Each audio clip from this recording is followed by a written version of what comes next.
sans plus tarder, alors, j'invite Dr. Erik Myin du département de philosophie de l'Université d'Anvers en Belgique et membre du Center for Philosophical Psychology, auteur de livres Radicalizing in Activism and Evolving in Activism, coécrit avec notre prochain conférencier, Daniel Botha.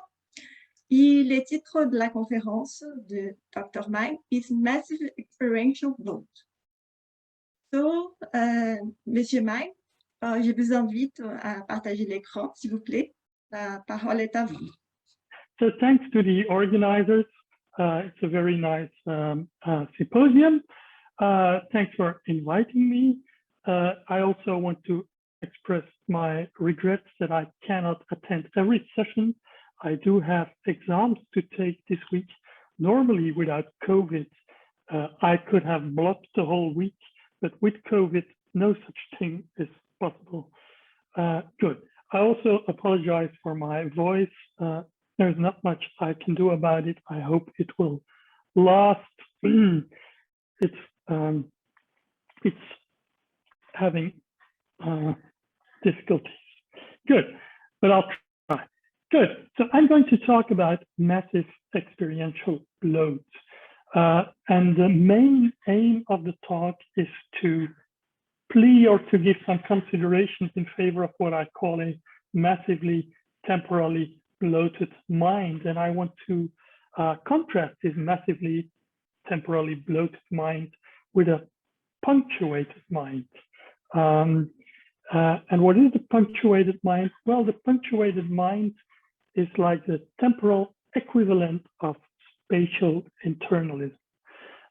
Spatial internalism says that what is of crucial interest about the mind, that is what happens in the brain, or in any case, in some very circumscribed spatial area.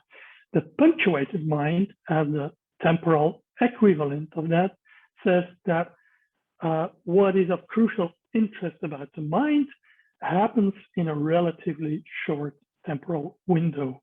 It is like not spatial, but temporal internalism. Now, I know that, or I think, or I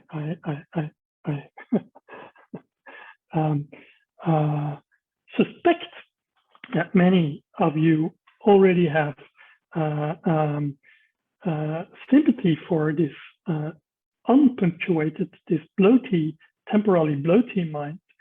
But I also want to make you sensitive for the force of the punctuated picture. I think it's enormously influential, enormously strong as an intuition in philosophy, especially in analytical philosophy, and in cognitive science.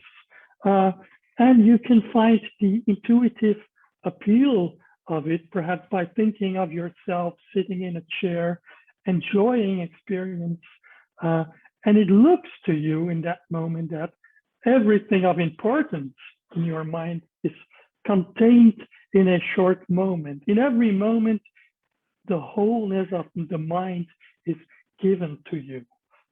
I think one can easily help oneself to such a picture about the temporal aspects of the mind. And I'm going to try to contrast that picture with the temporally bloated mind. Good. Now, there is another version of mental bloat, and that is, of course, the one tied to this spatial internalism. You can object to spatial internalism, and you can say that the mind is not spatially restricted, but that it is extended, that it spreads into the environment. And everybody knows, of course, this kind of literature and this idea of extended mind. Here is the two main architects and defenders of that, Andy Clark, David Chalmers, especially David and Clark, who is now promoting the idea. And you know the idea, but the important, the idea, well, you know the idea, it points out that in interactions with notebooks, with technological stuff like iPhones, computers, and many other things, cognition becomes part of a process that spans both brain, body, and world because of the kind of interaction which is cognitive, thus involve these worldly items. Okay, now, what about bloat? There's an objection which internalists have formulated with respect to the externalist thesis, and this is the bloat objection. Spatial internalists say that you must constrain the mind spatially to their favorite domain of internal area in which it is constrained, and you have to say that everything else, like those things that have to do with the notebook, computer, the iPhone, you have to consider these as being purely causal, not constitutive, not really belonging to what the mind really is. They're merely causal influences on the mind. And a consideration or an argument or consideration and argument they give against spatial externalists is that if you count these causal influences of the notebook, etc., as truly cognitive, then there's no end to where the mind stops. There's so many causal influences on the mind that bloat goes over, spreads over everything that has a causal impact on the mind, and you're lost in a total diffusion of the mind. There's no end to spatial extension. That's a typical bloat objection to externalism. Good. Here is what I said, sort of schematized. Now, a prominent E-reaction to bloat, spatial bloat, has been to block bloat, to come up with conditions which restrict the causes that really matter. For example, Clark and Chalmers talk about specific kinds of interactions, those in which you have confidence, etc., which are the only kind of interactions which appear in the spatial constellation of cognition. So the prominent, and that's the important thing for my talk, the prominent reaction has been to say, the prominent reaction of externalists has to be to go against bloat, to restrict bloat.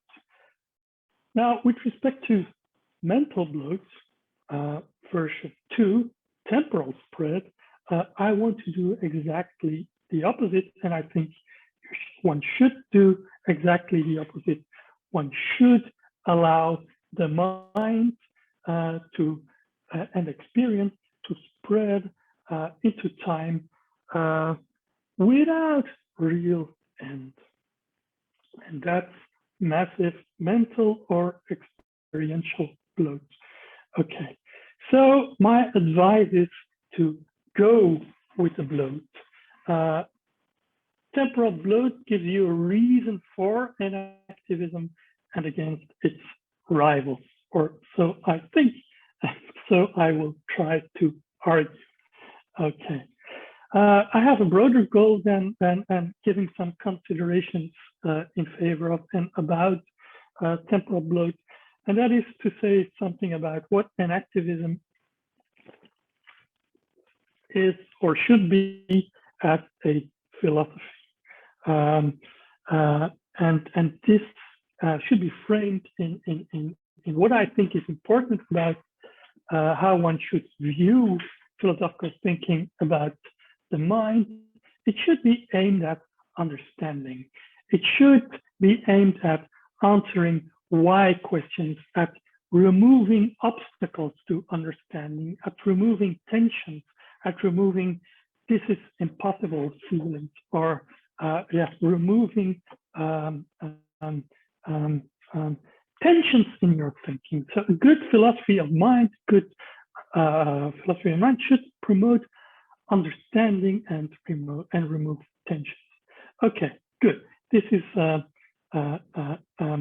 overall goal and the framework. Good. Let me now start then by addressing temporal bloat, and let me start by addressing it in the case of memory. Good.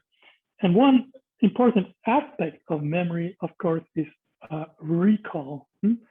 You want to remember something, or situation prompts you, or other people prompt you to remember something. And if you remember, there's a moment of remembering, there's a moment of recall. Now, it's very common to picture this as a punctuated event. And an image that is often used is sort of a lamp that starts to shine. Good. And of course, a lamp that starts to shine as a metaphor for recall. There you have a punctuated event. Okay. You might also think in terms of experiential punctuation. You might think that recall consists in kind of aha erlebnis, or kind of sort of analog to an aha erlebnis. Suddenly you got it, and there your remembrance, your recall is. Okay. In mechanical theories about memory, recall is taken into a whole punctuated scheme of thinking about memory as a process which has different stages of encoding, storage, and retrieval. And typically, in those mechanical approaches, these stages are linear, punctuated events. Okay, and recall is somewhere here. Good. Okay, but let's think about recall in a more realistic vein. Let's think about the different ways in which we actually recall. You might, in some cases of remembering, have a sort of punctuated event, but this, you suddenly know something, you suddenly are able to say something or something similar. It is something punctuated, but importantly, or as a note, it needn't be condensed, or it needn't always go with a punctuated experience. That's just one thing I want to note. But recall can also have a very a much more process-like character. When asked to remember a name, for example, if it doesn't work, you might apply all kinds of techniques. You might try to visualize. You might come up with letters which you think are in the name you're looking for, or you might even go through the alphabet. Well, there's tons of prodding techniques which we have for stirring up our memories. And recalling might be interwoven with such a process. And eventually such a process might lead you where you are. You might also get a little help from your friends. You might not only prod yourself, but you might ask people questions. They might prod you. They might give you cues which you can't arrive at by yourself. And in that case, the process spreads even wider. Good. These processes are, with perhaps exception of the first, temporally spread procedures, process. Okay, good. So I've already hinted at that recall has this temporally extended nature in many cases. But let's think a little bit more about what makes recall possible. You might not recall because you didn't anticipate. If you haven't paid attention in the past to certain facts, to the birthday of someone near you when it was announced, you haven't anticipated the fact that you had to remember it at some point, and you might not remember it for that reason. So the fault or the reason for your not recalling might lie in your not anticipating. So in this way, the process of recall is spreading into the past. The other side of this is that you might remember because you did anticipate. You are expected, or you normally, or you might remember a birthday because at the time when it was announced, you anticipate that you were expected to produce that date later. Or again, this can be socially spread.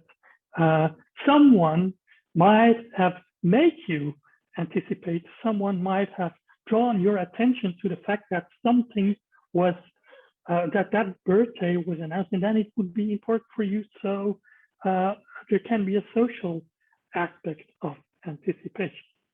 And this gives rise to Bloaty claims. Recall, one can say, bloats into these moments of anticipation. Now, anticipation itself is not a punctuated phenomenon. What you anticipate bloats. You are set up by your interactions with others and with the environment to anticipate certain things. Lots of social interactions, I've already given an example in the case of the birthday, lots of social interactions consist in, or some social interactions consist in the fact that some people point other people to things in the environment, in the social environment, natural environment, which are important to pay attention to so that they can be recalled later. Okay, so your anticipation gets educated. You are educated in what becomes important, what you should be on the lookout for, and with that, you can see that this process of recall further spreads into time. This notion of education of the attention is a notion you might know. I'm just I just want to point it out also. It's a notion which was made famous by Eleanor and James Gibson, and it plays an important role, and it is a very important notion because it's a very important way in which our cognition, our mental life is steered. We are tuned to find certain things important and pay attention to them. There's more to momentary recall which you could have. We remember things in a dated way. We can temporarily frame our memories. But certainly this is something which requires a complicated a complicated basis. Okay, you might have a very naive theory of remembering in which you think of it as calling up pictures, and you might think that the picture sort of shows the timing in which it occurred, but that's very naive. As for example, you can get from Wittgenstein, he denies in some of his remarks that there is some feature of our memory image that tells us the time to which it belongs. And if you look at this picture here, which is a reenactment of a medieval scene, you can see that it is true. It's a photo which has been taken recently. The photo shows something medieval, but of course the picture is recent. And you might, if you have participated in that event, you might remember it as the enacted event which took place, of course, long after the Middle Ages. But we can time. We don't get that. We can frame temporally our memories. We don't get that from mental images, so we must get it from elsewhere. And where do we get it from? Well, we get it from a mastery of practices of timing. We are able to think in terms of units of time, nights, days, weeks, months, hours, etc. And it's because we've just become proficient in these practices that we are also eventually able to frame our memories temporally. But it's only because we have mastered these practices.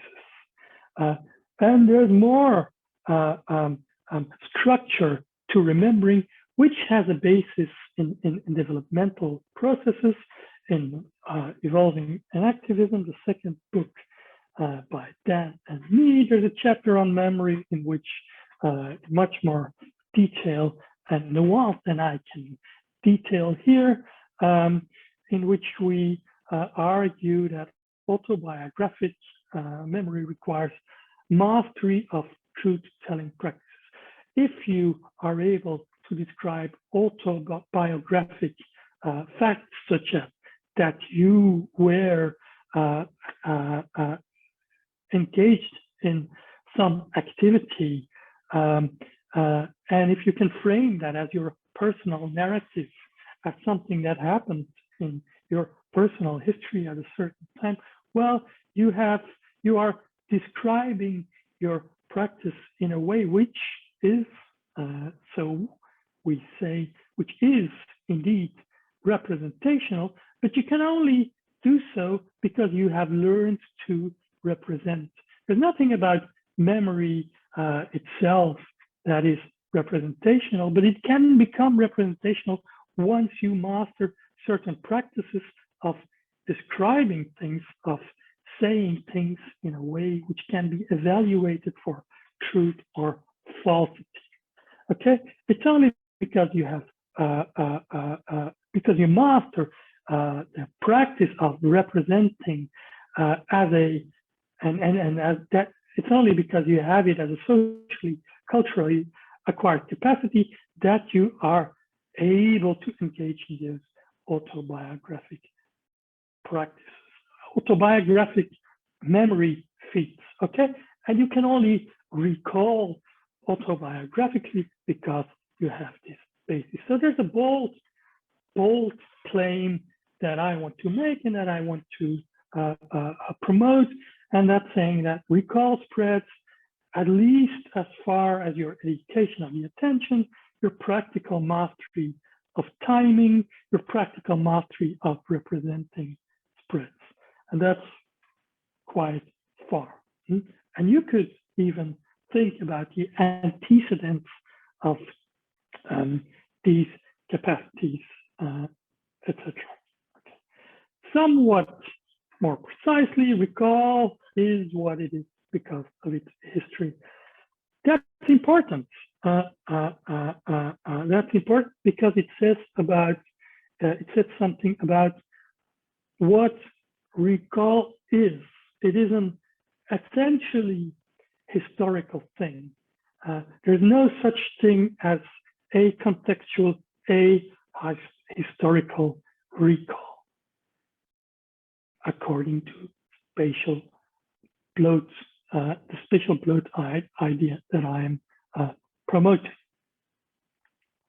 Okay, of course, you can time mental process or aspects of mental process, just like you can time the time of, or a precise moment of arrival down to the milliseconds even of something like a cycling event. You can abstract one moment out of it, and you can conceptualize, isolate that moment, but it is an abstraction. And if you abstract from a process of recall the momentary experience or a momentary aspect of recall, you do just the same. Here's another comparison. From a football game, you can abstract the moment that a goal is made, but the goal, the making of the goal, is not a self-standing entity. It doesn't make sense without the context of the whole game, the practice of playing soccer, etc., etc. So there's no sense to such an isolated, punctuated goal making. Okay, and we can also apply this to perception. When I perceive a red carpet, for example, of course, there's a moment that I don't perceive it, and then there might be a moment that I perceive it, and then there might be a moment that I do not perceive it. But there is much, or there is a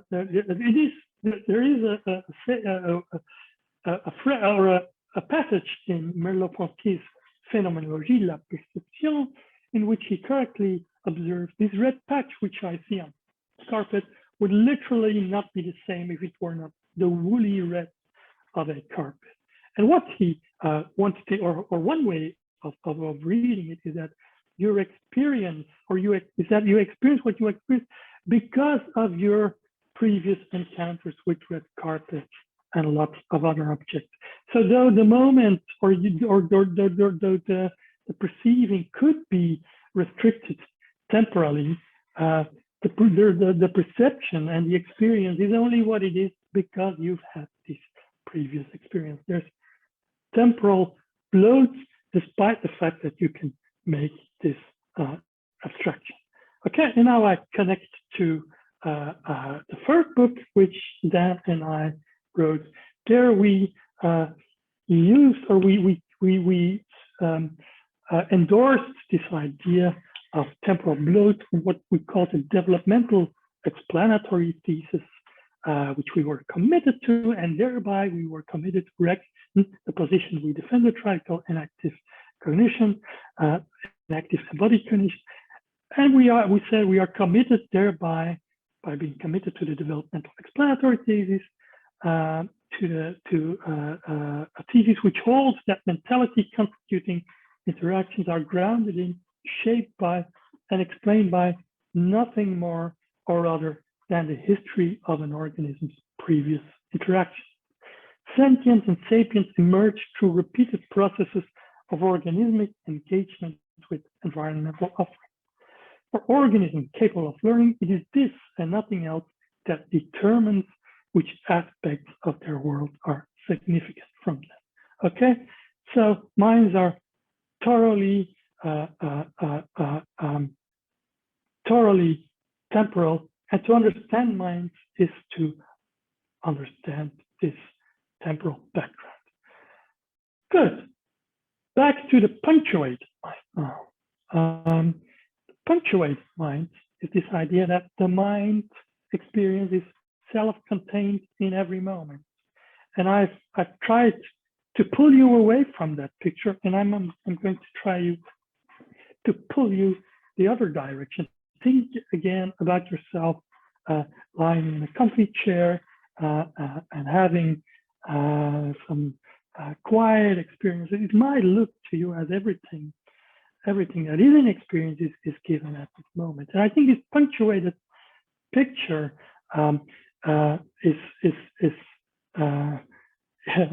this lady might feel it, but I think it's an enormously important idea, an important attractor, and not like an intuition pump like that. It's like an intuitive attractor in philosophy, and one can see this in the kinds of objections that are made with respect to this idea of temporal spread. And this idea occurs time and again, and it occurs even in the minds of people who are deeply committed to e-cognition. I'll show you that.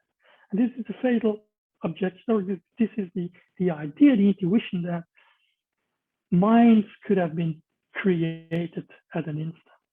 Okay, so it's related to this braining of that idea, but in the version I'm targeting now, the idea is that for all we know, it is logically conceivable that suddenly an experiencing mind would arise out of nothing. And the author, which I'll identify immediately, which has created this notion of quantum accident, indeed introduces this idea as saying, well, you could, by some quantum accident, suddenly have a mind that experiences, and that experience could be there out of nothing, and still it would be an experience. And it's easy to conclude from such thought experiment or consideration that everything, if that is possible, then everything that matters for the mental, for the experience that you have now, must be present instantaneously without any history at all. Good. And who's the author who comes up with that idea? And it's not a unique idea, it's totally not unique to him. You can find many versions of it.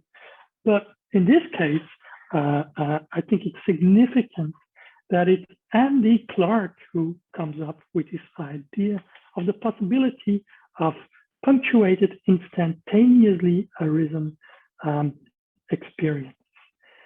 And though Clark is, as I said, and as everybody knows, the prominent advocate of the spatially extended mind, he clings to this idea of the possibility of a quantum accident as something that he accepts. And he accepts that to argue against the fact that consciousness must be spatially spread. It is not spatially spread because you could have a brain that could arrive by a quantum accident. Okay? And one finds the idea again and again in the literature. Cognitive science, in philosophy and in cognitive science. As an aside, I once had a paper rejected by a reviewer who said exactly that, oh, what you say can't be true, history doesn't matter, because I could have been created with all the states that I have just an instant ago. Good. Let's look at this fatal objection. And I think there's a fatal objection to this fatal objection, because what has been imagined in this fatal objection? Only an instant has been imagined. Nothing about its arising has been imagined, apart from the fact that it's an accident. So if it arises at all in the move, in the quantum accident, it does so without any explanation. Nothing about this mind which can arise out of nothing has been explained. The event which is imagined, is totally magical. It is an accident, a quantum accident. There's not even an attempt to argue that it could arise.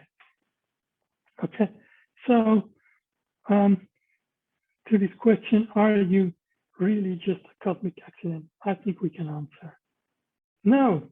You haven't proven anything by that thought experiment. All that you have proven is that there is, at any instance of, or all that you have pointed at is that for a series of experiences, you can abstract one moment of it. In thought, you can abstract it, but you haven't shown anything about the self-standingness of that thing as a phenomenon.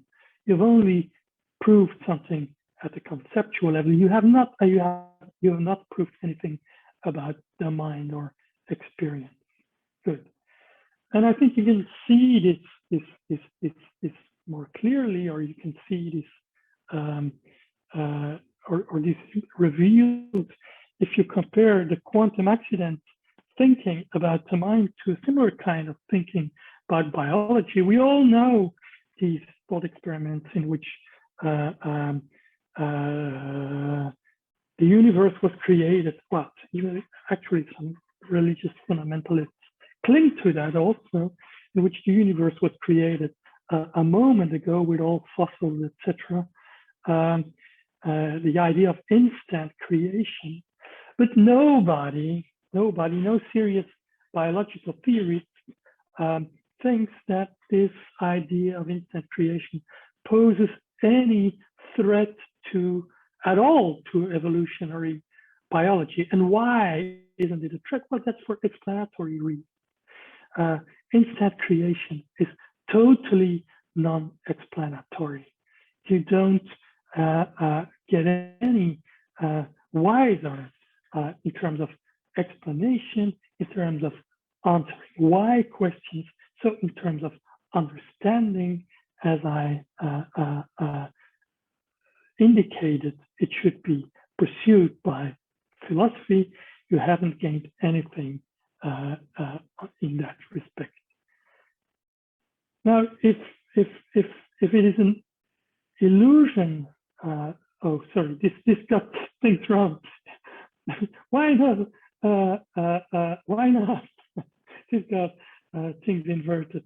If it is an illusion for biology, why take a similar train of thought as an insight about the mind? Why stick to this punctuated mind? Okay.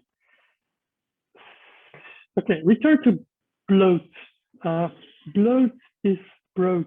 I talked about remembering, and I indicated how the bloat message applies to remembering, and I can reframe, or from what I've said, it follows that you don't have to assume that remembering is necessarily momentarily access to stored knowledge.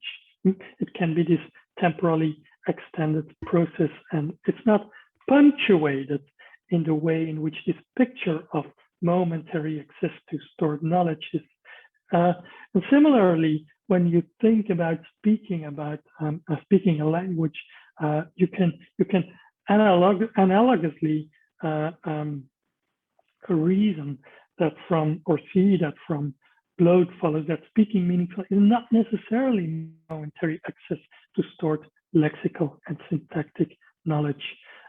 Similarly, visual experience is not necessarily a succession of separate frequencies, despite the insistence of many philosophers and cognitive scientists on a punctuated view of remembering, speaking meaningfully, visual experience, in which they exactly are pictured as such punctuated events.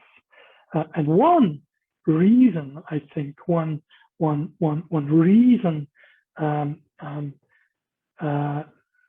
why this seems so. This idea of stored knowledge, stored lexical syntactic knowledge, separate representation is precisely this intuitive attractor of this punctuated mind. If the mind is punctuated, if it contains everything of importance in a small temporal window, then you must assume that in order to do what you do, in order for the mind to function, you must assume that everything is present at this very moment, and then you come to this picture. You have to come to these things which are here rejected. You have to conclude that, or it's in the same movement in which you disregard history, which you say that history does not matter. And the problem with all these moves toward a punctuated mind, the deeper problem they raise is, well, if you have this punctuated mind, if you have this mind which is self-sufficient in a short temporal window, how do you explain the enormous powers of these moments? Okay, and of course, one one way to solve that question, how to explain this self-sufficient moment, is that this moment sort of represents the whole past. You don't need the past itself, but you have some kind of representation of the past, and that suffices as some sort of stand-in for the past. But then the question has to be raised. You have, because you use this kind of representation here as explanant, you have to invoke the question, or you have, this invites the question, what explains this explanant? And if you don't provide a story about how this massive momentaneous representation, frankly, you have done nothing. You have just invoked an unexplained explainer. Good.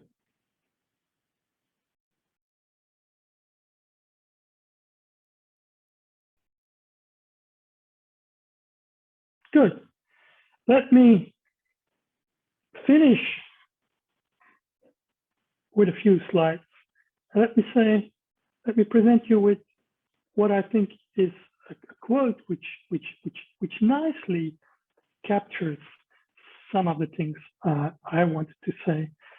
It's by Sanneke de Haan in her excellent book, Enactive Psychiatry. Page 67, she writes, it's not just the whole organism and its environment that we should look at.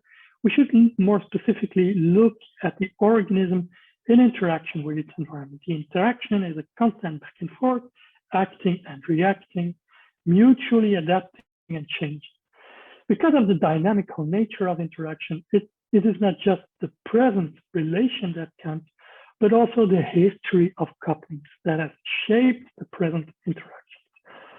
Following an enactive ontology, then, it makes no sense to isolate and reify cognitive phenomena, both in terms of space and time, e.g., investigate a static snapshot. Regarding relations as co-constitutive means that with stripping away of the wider spatial context of a temporal context, a fundamental part of the phenomena will be lost as well. Okay, very importantly, she stresses what I indicated at the beginning, that the history really is part of what the experience, the mental thing is at this moment. Which, and this will finish, which lessons should we take from massive bloat? Well, go with the bloat. Look at history and do the same in philosophy. And there's a lot of words that is already doing this. I'm just singling out just two things. Recent work on hallucinations contrasts with the typical philosophical treatment of hallucinations as a phenomenon that can be considered totally outside of its context, and that can be considered as hallucination per se. And this work places hallucinations back again in its context. Becky Miller has very recently published a paper on the relation between feelings of I lost the word, feelings of loss and hallucinations. Hallucinations don't come out of nowhere. There's context in which hallucinations come, and they tell us something about hallucinations, or something that can be told about the study of hallucinations per se. So, and I'm finishing with this, go with the bloat, and merci beaucoup.